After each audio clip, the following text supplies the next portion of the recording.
I still get emails about topics we did a year and a half ago that really upset people. I get emails about the audiobook we just released, The Good News Club.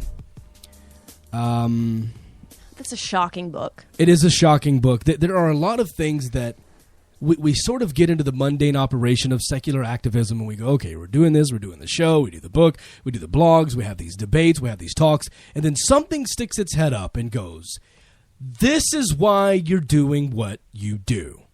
And it is a huge slap in the face, and it's a major reminder as to why we spend these countless hours, why we dedicate our lives to activism. And I have to say, I'm very proud to be joined by film director and producer, ladies and gentlemen, help us welcome her, Kate Logan. Hello, Kate.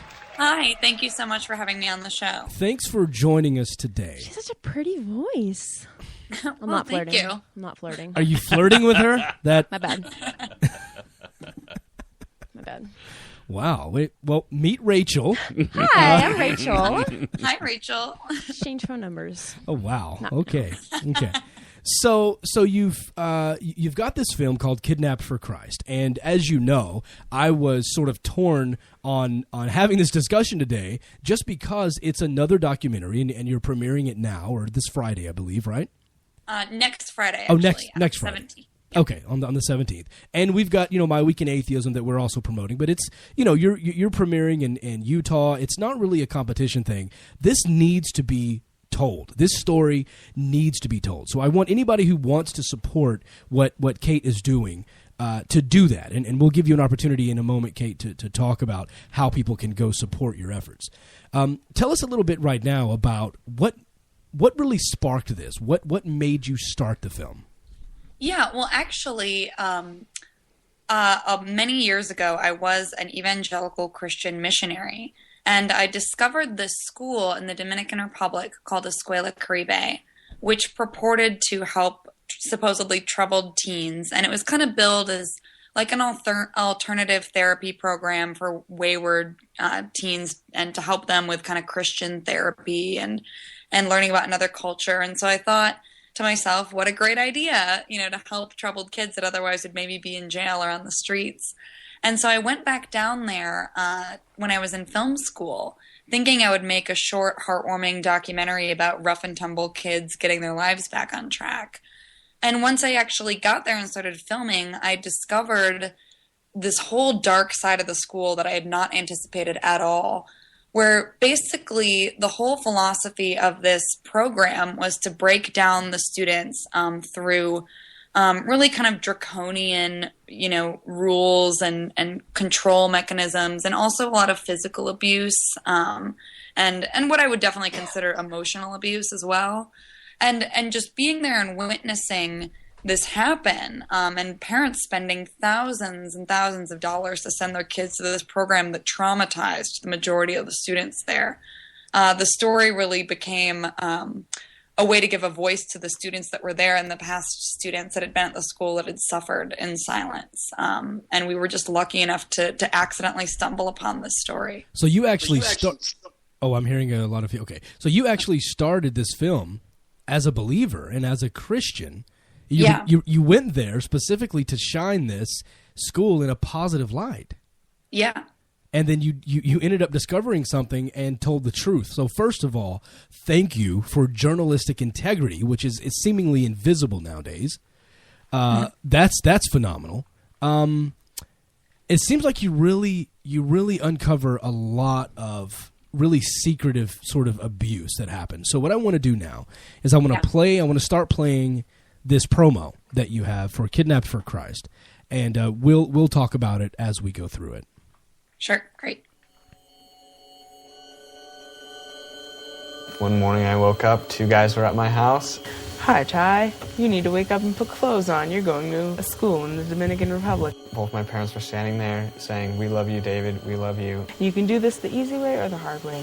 They tied a belt around my waist, dragged me with a belt to their car.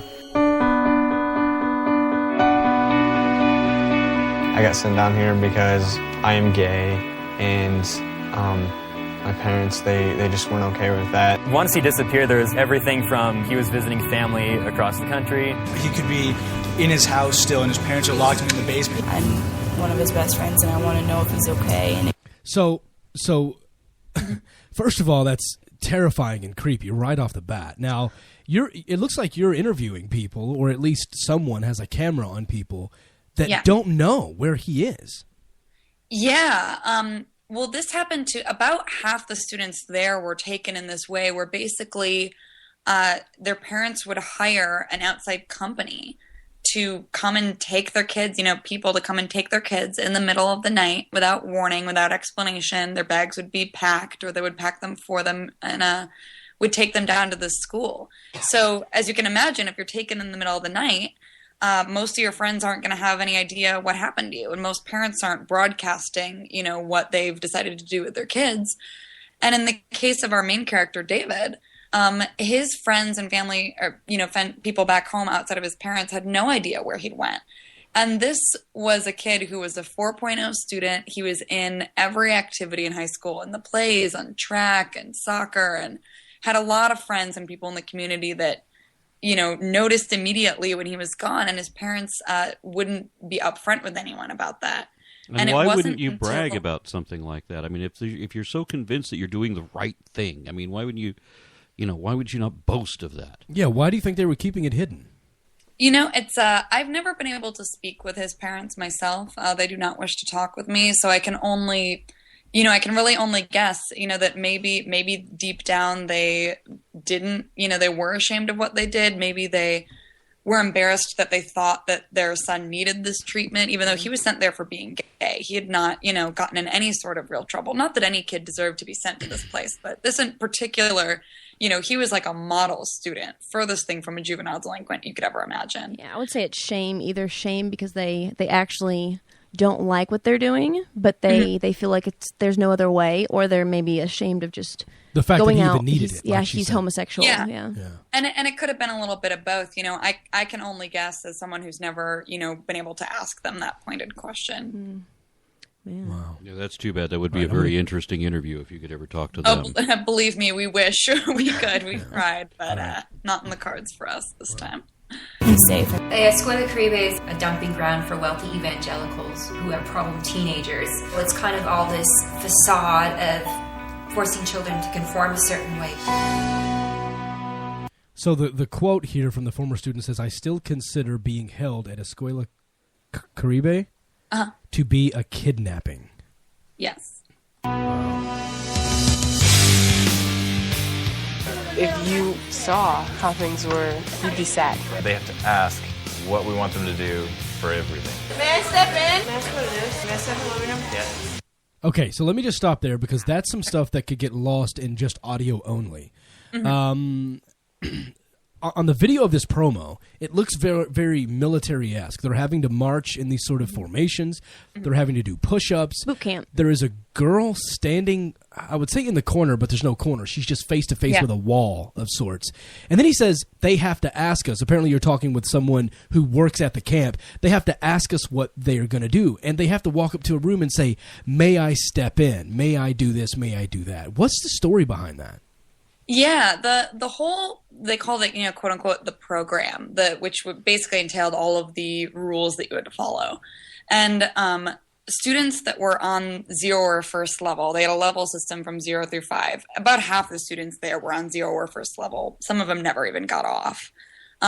They would have to ask their male staff member, not the female, who was over them at the time, if they could enter or exit every single room, even if there wasn't a door. So if there was if I was in the kitchen and then the dining room's next to the kitchen, you would have to ask to step into the dining room, and you could not step into the other room until you got permission. You had to ask permission to go to the bathroom, how long you could take, if you could drink water, if you could start eating. If you were given push-ups to do as a punishment, you'd have to ask to begin What is and the to point stop. of that? I mean, it was What does that it was teach? really a method of controlling absolutely everything. Well, that they did. you're about to hear what their purpose is. Oh. The purpose is to cause pain, and that he's going to say it really fast. So I'm going to tell you what he's going to say. It's something along the lines of, we hurt them to know how much they've been hurting other people. So by being gay, you're causing damage to your family. You're causing pain to your family. So we hurt you here. Is that a fair assessment, Kate? Yeah, and I would say, that the kids were sent down there for whatever reason their parents straightened up. The main student we followed was sent there for being gay. Some other students were sent for, issues with mental health, whether they were depressed or tried to commit suicide. Some kids had gotten into trouble with drugs or other things. It was really a variety of kids on one end of the spectrum who'd gotten in a lot of trouble, and then kids on the other end that just didn't get along with their parents for whatever reason. But they were all treated the exact same. There was no specialized, therapy for kids that were sent for specific reasons. They were all assumed to have caused harm to their families and to be quote unquote bad kids. So something like, "Hey, I'm doubting my faith. I don't want to go to church anymore." That would suffice.